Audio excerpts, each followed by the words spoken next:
When looking through the catalogue of Resident Evil game releases, 2012 is probably the most interesting year, as 3 Resident Evil games were released over the course of 2012, with these being Today's Subject released in January, followed by Operation Raccoon City releasing a little later in March, and of course with everyone's favourite, Resident Evil 6 releasing in October, capping off the year about as epically as a great big skid mark. Going back to the first game to be released that year, I want to talk about Revelations, because it holds a big significance in the franchise, for reasons that are obvious, and others that aren't so obvious. A lot of people view Revelations as a bright spark in an otherwise murky and underwhelming time for the series, and you can't really blame them. It felt like the ambition that was once oozing out of this series had flatlined, and Capcom decided to appeal to a more casual fanbase, thanks in part to themselves and a certain filmmaker who twisted the franchise into a shameless version of itself. From 2009 onwards, Capcom were really pushing the series into being centred around action, a genre they had been gradually testing the waters with throughout their history, but decided to say f*** it, and spend the next few years making Resident Evil a lukewarm action game franchise. This time period was pretty bleak for a lot of hardcore Resident Evil fans, as the series began to lose its grip on what made it so great in the first place. Resident Evil Revelations was clearly created to strike a healthier balance between action and nightmare fuel, with the game taking on more survival horror tropes and mechanics. The game has some great attributes and overall is an enjoyable experience. However, I view the game differently to how many other fans of the franchise view Revelations. Many have said it's a breath of fresh air amongst the likes of Operation Raccoon City and Number 6, which I would agree with if Revelations released after them, but it was the first of these to come out, which makes me think of it more so as a taster of things that were to come, not in terms of Operation Raccoon City, but definitely with Resi 6. Playing through Revelations was a very polarising experience because it has a lot of elements that I enjoyed, and some others that made me question Capcom's judgment. Resident Evil Revelations feels slightly different from typical Resident Evil games, and although that's expected considering it's a spin-off game, there's something about Revelations that sticks out, which has to do with the console it was created for, the Nintendo 3DS. This wasn't the first time Capcom created a Resident Evil game for a handheld device. It wasn't even the first time they'd made one for the Nintendo 3DS. Almost 8 months before the release of Revelations, Capcom worked alongside fellow Japanese developer Tosei to create a game that would tap into the market of handheld consoles, thanks to the success of the Nintendo DS. This led to the Mercenaries 3D, a game centred around the iconic bonus mode of the Resident Evil franchise, combining past stages, characters, and weapons into a condensed package, but for some reason Leon wasn't in the game, which must have been painful for any Leon stan, I'm sure.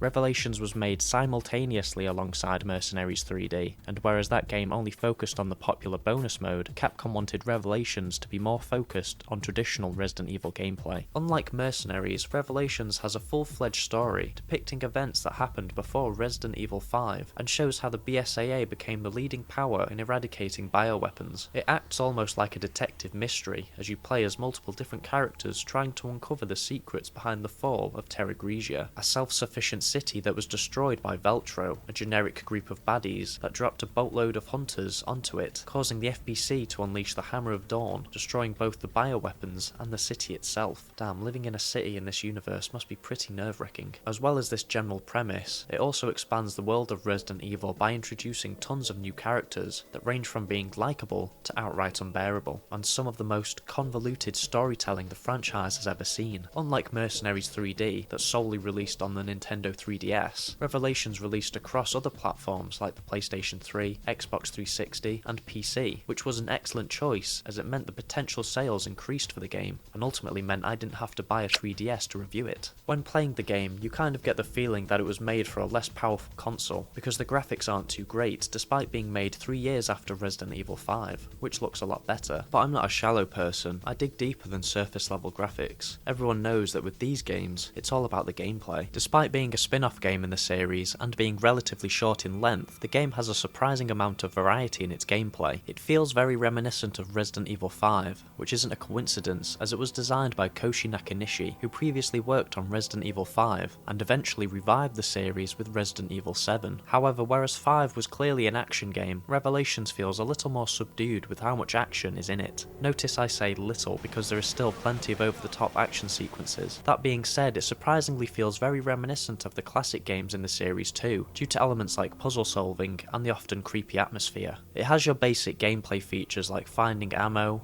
herbs, and weapons that make it qualify as a survival horror game, but I want to focus more so on the things that make this game unique in the series. A brand new feature comes in the form of the Genesis, a piece of equipment that is integral to your survival, as it adds a new layer to item searching. Ammo and other items are sometimes hidden within the environment, which aren't visible to the naked eye, which is when you use the Genesis to scan the area and check whether or not a room is actually empty. Not only does it sniff out rogue ammo, it can also be used to scan enemies, which fills up a percentage bar, and when the bar is full from all the scanning, you receive a herb. The scanner is also needed throughout the story to find key items and navigating through a laser trap. Oh god, not another laser trap, please. Puzzles like I mentioned have once again made a return, and although they aren't as migraine-inducingly complex as the ones in the first Resident Evil, they are challenging enough where it doesn't take away from the game's function as a bite-sized Resident Evil experience, and you can say that about the rest of the game too. Bar the first 10 minutes and some short slow exploration segments, the game moves along at quite a fast pace, which means you are always focused on what's happening on screen. Combat is once again a big part of the gameplay, which is thanks to the weapon and enemy variety. The enemies in this game are definitely worth talking about, as I feel a lot of them are incredibly underrated, because I don't see many fans talking about how creative and creepy a lot of them are, despite enemies that appeared later on in the franchise clearly being at least slightly inspired by some of them. The ooze are the creatures that you fight for large parts of the game, and come in all sorts of lovely shapes and sizes that encourage you to tackle them differently. Another enemy type introduced in this game is the globster,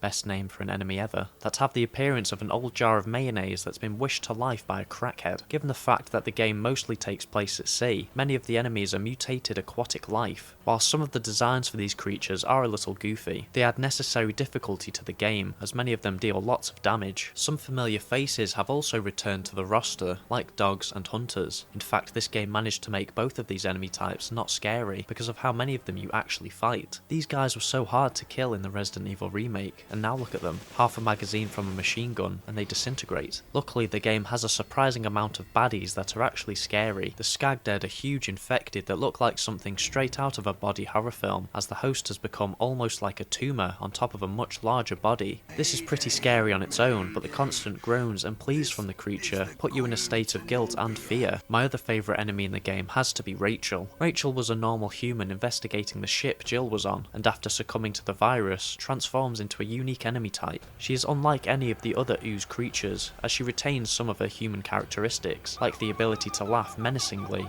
and retains some of her previous physical features. Rachel is a reoccurring enemy that pops up every now and then through the game, keeping you on edge as she sprints around a corner. You'll usually be alerted by her presence when you hear her whispering from a vent or the next room. To be really honest, this game has a lot of flaws, and I think people like to overlook these issues because the game wasn't as bad when you were comparing it to the other games that released the same year. Like Resident Evil 5, you once again have a partner following you around on your quest to eradicate bioweapons, and everyone knows things are a lot more enjoyable with friends, so feel free to invite a friend to help you out.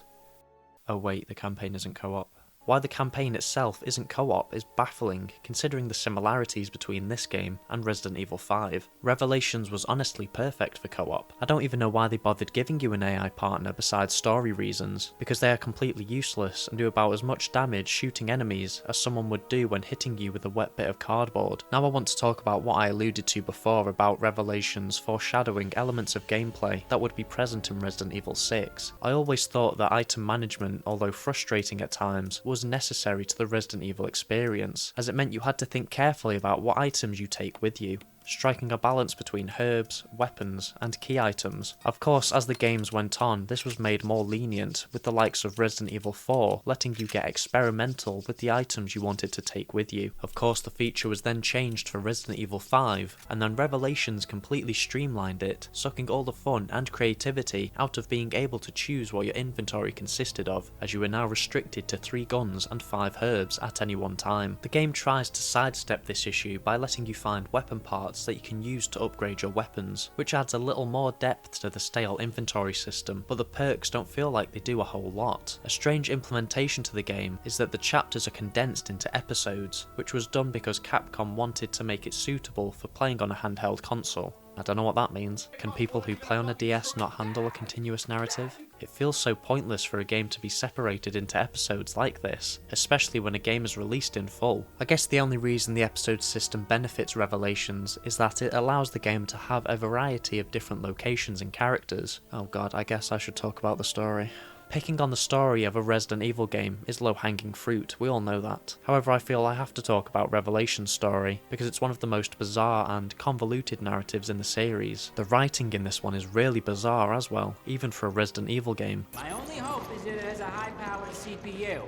That would be tits. Jill and her buddy Parker are searching for our boy Chris after the BSAA lost contact with him in the middle of the ocean, on board the Queen Zenobia, a merchant ship / holiday cruise / secret lab. This intel turns out to be false, however, as Jill and Parker walk into a trap, and we discover that Chris is on a mission of his own with his new partner Jessica, as they find evidence that Veltro may be back in town, leading the head of the BSAA, O'Brien, to order the two teams to find out more information on the matter. So far it sounds simple enough, just a simple mystery you believe will simply fall into place as the game goes on. Well, I'm afraid that's not the case. The story is disjointed, having some chapters taking place in the past, during the Terra Grigia incident, allowing us to get to know more about some of the new characters and factions. I know Capcom loves adding twists in their stories, but holy shit, the amount of twists in this story is actually insane, to the point where it makes the game hilarious, and the amount of new characters make it almost impossible to wrap your head around everything. These characters include Parker, Jessica, Raymond, O'Brien, Lansdale, Jack Norman, Keith, and Quint. With a bloated cast like that, partnered with Jill and Chris already being in the game, you can see immediately why the story is so confusing. What makes it even more of an issue is that 4 of these characters are involved in 1 or more plot twists, which is just mental. Turns out the super sketchy looking leader of the FBC, Morgan Lansdale, is actually a villain. Who would have guessed with him looking like a ray of sunshine? Simple enough twist, just your typical twist villain. But the game just keeps it going. Throughout the middle part of the game, O'Brien starts acting a bit sus, which makes you think he had something to do with the T-Abyss virus being re-released on board the Zenobia. Turns out he orchestrated the whole Chris being kidnapped thing with Jill to draw Lansdale out of hiding, so they could get evidence of his wrongdoings. Despite this though, the 2 most confusing characters in the game are Jessica and Son of the Mask. At first, Raymond is introduced almost like an antagonist, as he mocks Jill and Parker, whilst he is doing some investigation for the FBC. This leads to a flashback showing us that Parker, Raymond and Jessica all used to work together in the FBC until it all went to shit. Once the incident was over, Parker and Jessica joined the BSAA and Raymond decided to stay with the FBC. Simple enough so far. Then later on in the game, a Veltro soldier reveals himself to our protagonists and is shot by Jessica. Then Parker takes off his mask to reveal it's actually Raymond in disguise. After whispering Victoria's secret into Parker's ear, he succumbs to his wound and dies. Or does he? Sometime later, Parker confronts Jessica because Raymond told him that she was a spy working for Lansdale, also revealing at the same time that Raymond was an agent for O'Brien, who helped him put the entire confusing plan into place. Jessica then goes to shoot Raymond again, but Parker takes the bullet this time and gets rescued by Jill and Chris as the ship is about to self-destruct. Yeah, there's so much going on in the story. Parker then falls to his death. JK, Raymond saves him. Jill and Chris kill Norman. O'Brien gets to retire early because apparently that's a fair enough punishment for nearly getting a bunch of your guys killed. Then Jill and Chris go to meet an old friend, and Jessica and Raymond meet up in a bar. Wait, what? Yep, it turns out Raymond and Jessica planned out the whole getting shot thing because they were both working for Tricell, ultimately getting their hands on the T-Abyss virus. This was the part of the story that I just couldn't wrap my head around. It just seems to be thrown in at the end of the game to shock you and lead on to a potential sequel, which I guess would make sense if Resident Evil Revelations 2 was an actual sequel to this game, but it tells a completely different story. Since its release, Raymond, Jessica, Parker, or any of the other great characters introduced in this game haven't returned to the series, which just makes it all feel a bit pointless. Some of the performances in the game also felt pretty weak too, which was incredibly obvious with one of the characters in the game, and unfortunately it had to be my favourite character in the series, Chris. Roger Craig Smith returns as the voice of Chris, which was nice to see, or rather hear, but I can't help but feel that he just wasn't putting in as much effort as he did in Resident Evil 5, and would go on to do in Resident Evil 6. While Chris still has some funny dialogue, he doesn't feel as emotional or lively. Besides this, I guess it was nice to see Jill and Chris return. Oh, and we got to see Kirk again. Oh, Kirk. I miss you so much. For a game made for the 3DS, Revelations was an ambitious step for Capcom to take, during a year when everything was made for children and people who can't handle the colour grey. It definitely added a little bit of variety for anyone who wanted a different type of game to play when on the go. Playing the game on any other system does highlight many of its shortcomings, and as a Resident Evil experience, it's decent. This is the kind of game that I would use to try and wean a friend onto the series if they weren't sure about getting a Resident Evil game, as it's kind of like a trial version of what the series has to offer. But despite the good elements, it's still a missed opportunity, as the lack of co-op, sluggish combat, and dull item management makes it a game that lacks replayability. To put it simply, it's worse than Resident Evil 5, but better than Resident Evil 6. Hopefully if there is ever a Revelations 3, we get to play as our favourite characters, Keith and Jackass, once again, as they try to figure out how to talk to women. Tits, tits, tits, tits, tits, tits, tits.